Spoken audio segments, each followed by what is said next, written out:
Masih bersama saya Adini dan kembali kami sampaikan berita Padang hari ini.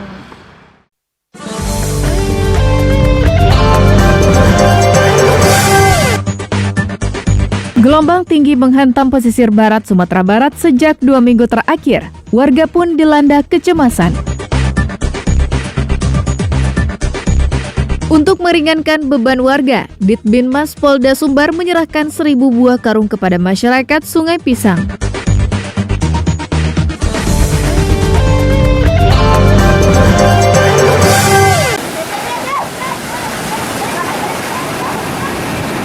Selama 2 pekan terakhir, warga nelayan Pasir Baru, Kecamatan Sungai Limau, Padang Pariaman, dihantui rasa ketakutan. Ombak besar yang terjadi telah merusak puluhan rumah dan fasilitas umum. Warga yang menjadi korban keganasan ombak terpaksa mengungsi karena kehilangan tempat tinggal. Sejak ombak besar dan air pasang laut menghantam permukiman warga di Pantai Pasir Baru, Kecamatan Sungai Limau 2 pekan lalu, diperkirakan sudah puluhan rumah rusak. Bahkan diantaranya hilang diseret air ke tengah laut. Akibat kejadian ini, puluhan warga kini tak lagi memiliki tempat tinggal. Mereka terpaksa mengungsi ke rumah sanak famili yang aman dari terjangan ombak. Tak hanya rumah, ombak juga merusak akses jalan yang selama ini menjadi urat nadi penggerak ekonomi masyarakat. Selain itu, sekolah tempat menuntut ilmu juga digenangi pasang air laut.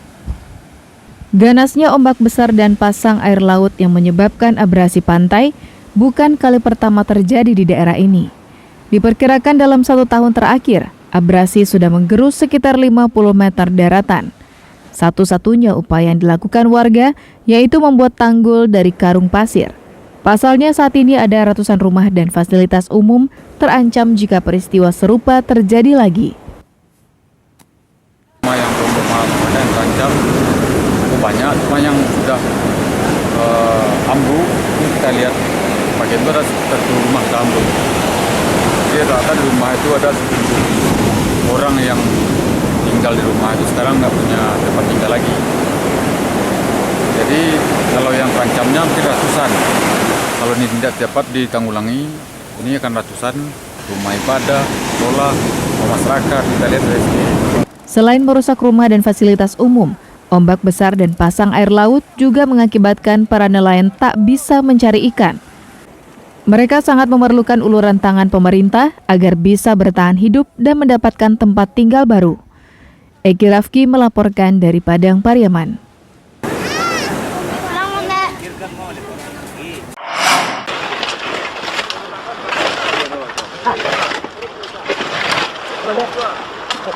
Ditbinmas Polda Sumbar dan beberapa ormas Sabtu siang menyerahkan bantuan 1.000 buah karung kepada warga Sungai Pisang, sekitar 30 km dari kota Padang. Karung ini akan digunakan warga setempat untuk membuat tanggul darurat, guna menahan terjangan ombak besar dan abrasi pantai. Diantar langsung oleh direkturnya, Direktorat Bimbingan Masyarakat Polda Sumbar, Sabtu siang memberikan bantuan 1.000 buah karung kepada warga Kelurahan Sungai Pisang. Selain memberikan bantuan, rombongan tersebut juga ikut bergotong royong bersama warga membuat tanggul darurat. Sejak seminggu terakhir, warga di pesisir barat Kota Padang dihantam gelombang tinggi yang menyebabkan air laut meluber hingga ke badan jalan. Sedangkan di Sungai Pisang, hantaman ombak besar ini merendam rumah-rumah warga. Setidaknya 15 buah rumah warga tergenang air dengan ketinggian 10 hingga 30 cm. Sedangkan 50 rumah warga mengalami rusak parah karena bagian belakangnya rusak parah dan dihanyutkan ombak. Untuk mengantisipasi serangan gelombang tinggi ini, warga Sungai Pisang berinisiatif membuat tanggul darurat berupa karung yang berisikan pasir dan kerikil. Karung-karung tersebut ditumpuk setinggi 1 meter dan disusun sepanjang 300 meter. Sejak tanggal 23 Mei sampai saat ini, yang terdampak terjadi abrasi itu ada 5 ringan dan terdampak besar ada 5 kakak. Masyarakat sendiri partisipasi bersama-sama PRT dan RW dan pemuda masyarakat sendiri karena didatangi karung oleh BPBD Kota Padang dan masyarakat sendiri bergotong royong untuk membuat tanggul yang terjadi di daerah Teluk Kampung. Sementara itu, Dirbinmas Polda Sumbar mengingatkan warga Sungai Pisang bahwa saat sekarang mereka tak hanya menghadapi bencana gelombang tinggi, tapi juga sedang berperang dengan COVID-19. Bedanya gelombang tinggi bisa terlihat, sedangkan COVID-19 tidak kasat mata. Untuk itu, Dirbinmas berpesan agar warga Sungai Pisang tak mengabaikan protokol kesehatan. Kalau gelombang tinggi, masyarakat kita minta waspada. Namun demikian, kita tidak berhadapan saja dengan situasi cuaca yang tidak menentu. Kita juga tetap berhadapan dengan ancaman COVID-19. Jadi saya lebih fokus mengingatkan bahwa kalau cuaca ini kita lihat, kalau memang cuacanya sudah mulai menjelek, mungkin warga sudah mulai menjauh. Tapi kalau COVID-19 ini tidak terlihat, maka itu tetap jaga aturan atau ketentuan. Gelombang tinggi yang melanda kawasan Sungai Pisang merupakan fenomena alam yang terjadi setiap tahun. Namun kali ini, gelombang tinggi yang menghantam daerah itu merupakan yang terparah sejak 10 tahun terakhir.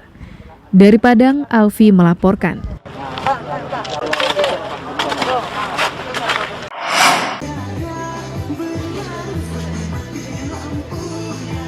Untuk menghilangkan kejenuhan, pihak Rumah Sakit Umum Pusat Muhammad Jamil Padang mengajak para pasien COVID-19 yang diisolasi di rumah sakit untuk berolahraga bersama.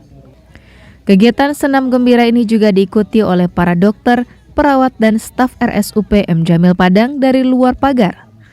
Sedangkan pasien positif dan para dokter melakukan senam di halaman ruang rawat inap.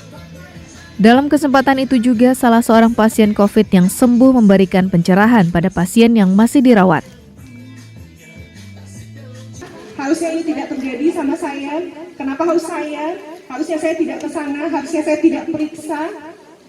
Tapi saya pikir dengan semua pertanyaan-pertanyaan itu hanya akan memperberat kondisi kita. Berdamai saja dengan kondisi, terima saja ini takdir, dan juga setelah itu perbanyak doa.